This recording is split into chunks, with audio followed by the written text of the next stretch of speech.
In Japan, more than 1 million young people have completely locked themselves inside their bedrooms, refusing to face the outside world. But to understand why an entire generation is hiding, you have to look at what they are taught when they are 6 years old. Just after 7 in the morning, train platforms across Japan begin filling with children in oversized yellow hats. Some of them are 6 years old. They stand quietly near the platform edge, holding tiny backpacks almost as large as their bodies. No parents. No teachers escorting them. Just children moving through one of the most densely populated countries on Earth completely alone. For many foreigners, the first reaction is usually disbelief, because in most modern cities, this would feel dangerous, unthinkable, even. But in Japan, it happens every morning. And maybe that's why the world remains so fascinated by Japanese schools. Not because the students are naturally smarter or more gifted, but because the children often seem strangely complete, orderly, independent, aware of the people around them in ways that feel increasingly rare elsewhere, and nowhere is that more visible than inside the schools themselves. By early afternoon, the atmosphere inside many Japanese elementary schools begins to change. Desks slide across wooden floors, windows open, brooms appear from storage closets, and then, almost without instruction, entire hallways begin moving in rhythm. Children clean the school themselves. Not only classrooms, hallways, staircases, bathrooms.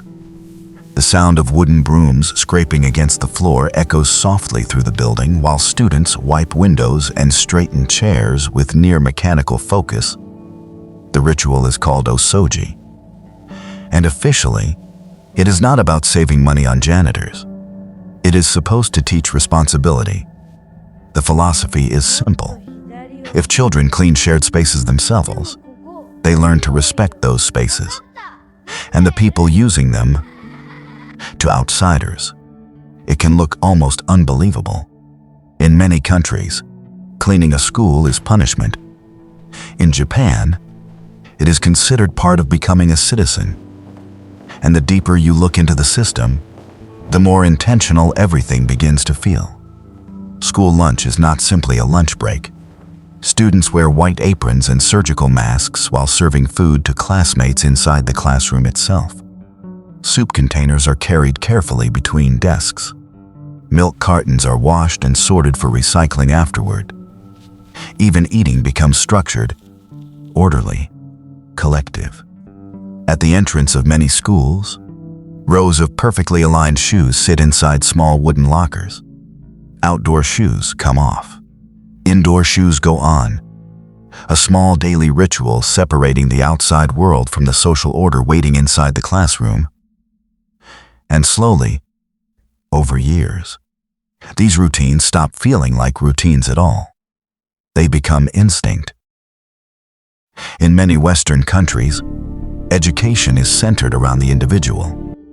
Personal achievement, self-expression, standing out.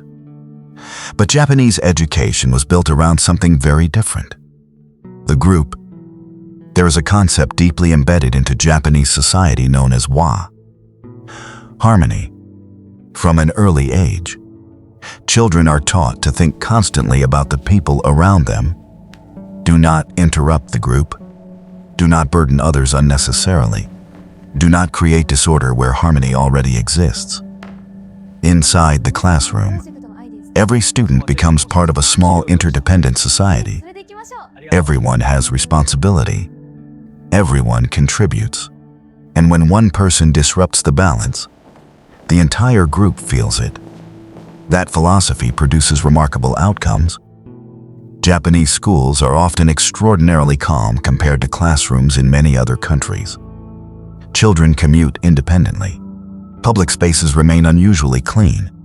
Teachers visiting from abroad often describe being shocked by the level of social awareness students display toward one another. But every system that creates order also creates pressure.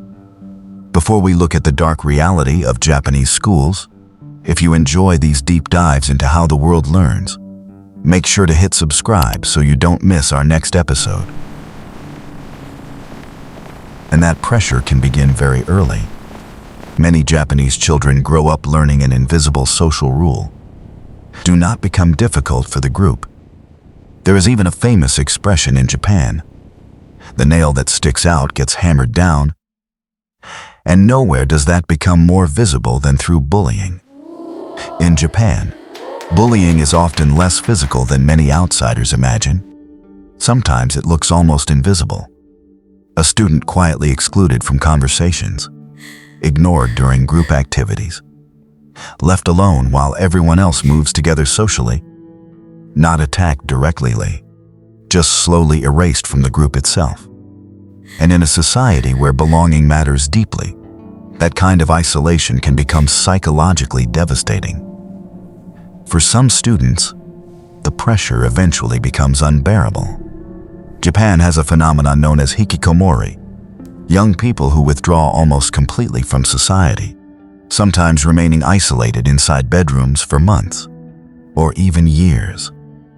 The causes are complex, but psychologists frequently point toward intense social pressure, fear of failure, and overwhelming expectations surrounding conformity and achievement. Because beneath Japan's calm public surface, there is often an exhausting fear of disappointing other people. And then there is the academic pressure itself. For many students, school does not truly end when classes finish in the afternoon. By evening, train stations begin filling again with teenagers in uniforms carrying exam books toward juku, private cram schools, small fluorescent classrooms that often remain active until 9 or 10 at night. In Japan, there is even a phrase for this environment: Shiken Jigoku, exam hell.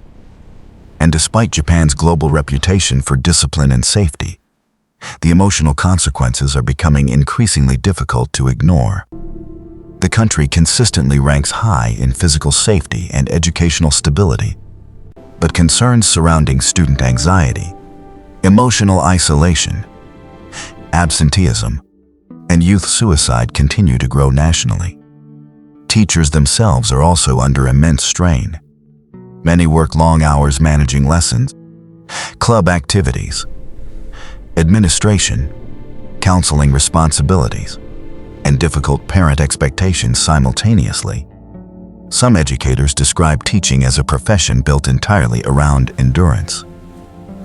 And yet, despite all of these contradictions, many societies still look at Japanese schools with admiration, because something inside the system undeniably works. The independence, the discipline, the ability to function collectively without constant supervision. These are qualities many countries increasingly feel they are losing. And maybe that is why Japanese schools continue to feel so fascinating to the outside world. Because what people are really witnessing is not simply education. It is social conditioning on a national scale. A system carefully designed to teach children how to exist inside society before teaching them how to compete within it.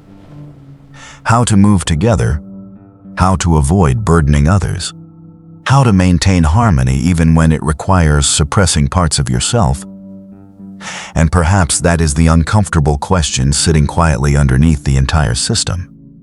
Did Japan build one of the most orderly societies on earth by teaching children, from the very beginning, that disappearing into the group matters more than becoming an individual?